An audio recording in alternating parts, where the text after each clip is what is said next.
മലയാളികൾക്ക് അക്ഷരങ്ങളെ സ്നേഹിക്കുന്ന, അക്ഷരങ്ങൾ ഒരു വാക്കുകൾ കൊണ്ടെങ്കിലും അദ്ദേഹത്തിൻ്റെ പുസ്തകങ്ങൾ കാണുകയോ വായിക്കുകയോ ചെയ്ത ആളുകൾക്കൊന്നും അല്ലെങ്കിൽ വാക്കുകൾ മാത്രമല്ല, സിനിമകളിലൂടെയും ചെറുകഥകളിലൂടെയും ഏറ്റവും ഒടുവിൽ അദ്ദേഹത്തിൻ്റെ പ്രഭാഷണങ്ങൾ പോലും, ഏറ്റവും ഒടുവിൽ അദ്ദേഹം നടത്തിയ ചില പ്രസംഗങ്ങളൊക്കെ കേരളം വലിയ രീതിയിൽ ചർച്ച ചെയ്തിട്ടുണ്ട്. അങ്ങനെ എം ടി അനുഭവിക്കുകയും അറിയുകയും ചെയ്ത, എം ടിയുടെ ലോകത്തിലൂടെ കടന്നുപോയിട്ടുള്ളവർ തന്നെയാണ് മലയാളികൾ എല്ലാവരും എന്നുള്ളത് തന്നെ നമുക്കറിയാം.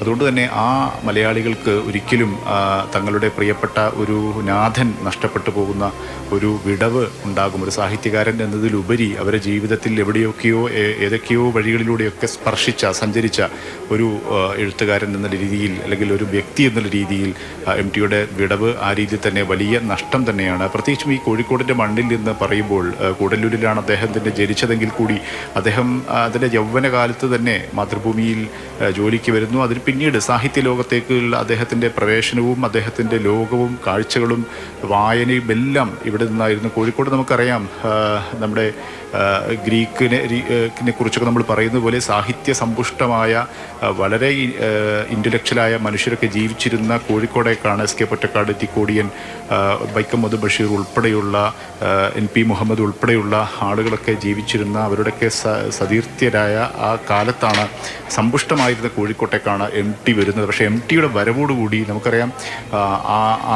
കോഴിക്കോടിൻ്റെ മേൽവിലാസം ഒരുപക്ഷെ ഈ സാഹിത്യകാരന്മാരുടെ തുടർച്ചയ്ക്ക് ശേഷം പിന്നീട് കോഴിക്കോട് ഏറെ പ്രിയപ്പെട്ട നഗരമാണ്. പാലക്കാട്ടുകാരനായിരുന്നിട്ടും എം ഡി വേരുറപ്പിച്ചത് കോഴിക്കോടായിരുന്നു. അദ്ദേഹത്തിൻ്റെ സാഹിത്യലോകത്തെ സംഭാവനകളൊക്കെ നമുക്കറിയാവുന്നതാണ്. എത്രത്തോളം ആഴത്തിൽ നമ്മളെയൊക്കെ സ്വാധീനിച്ചിട്ടുണ്ട്, കോഴിക്കോട് എം ഡിക്ക് എത്രമാത്രം പ്രിയപ്പെട്ടതായിരുന്നു എന്നുള്ളത്. മധു ഉണ്ട്. ഒപ്പം മധു, ഈ എഴുത്തിൻ്റെ സമസ്ത മേഖലയെയും സ്പർശിച്ച മറ്റൊരു എഴുത്തുകാരൻ മലയാളത്തിൽ ഉണ്ടോ എന്ന് ചോദിച്ചാൽ വളരെ വിരളമായിരിക്കും. എം ടിയോളം അത്രയേറെ ബാലസാഹിത്യമടക്കം എല്ലാ മേഖലകളിലും കൈവച്ച സിനിമയും നോവലും ചെറുകഥയും ബാലസാഹിത്യവും അങ്ങനെ നീണ്ട നിര തന്നെയുണ്ട്. അതിലൊക്കെയും ഒളിപ്പിച്ചു വെച്ചത് ലളിതമായ എഴുത്തുകൾ മാത്രമായിരുന്നില്ല, അതിസങ്കീർണമായ ചിന്തയ്ക്കുള്ള വക കൂടിയായിരുന്നു.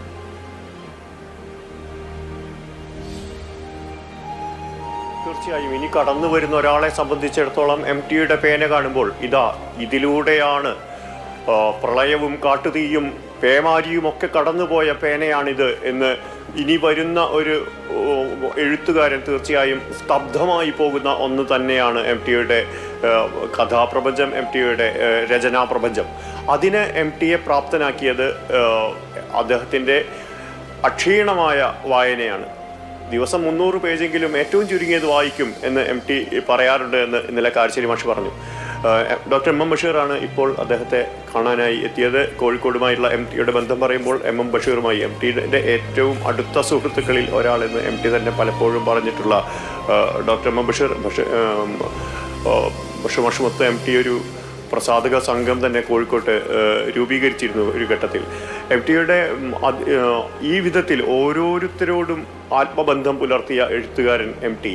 അദ്ദേഹം ഓരോ വായനക്കാരനോടും അഗാധമായ ബന്ധം പുലർത്തി. അത് കഴിഞ്ഞ 5 പുരുഷായുസ്സുമായി നേരിട്ട് പ്രചോദിപ്പിച്ചുകൊണ്ട് എം ടി ഒരു മഹാഗോപുരമായി നിൽക്കുന്നതാണ് നമ്മൾ കണ്ടത്.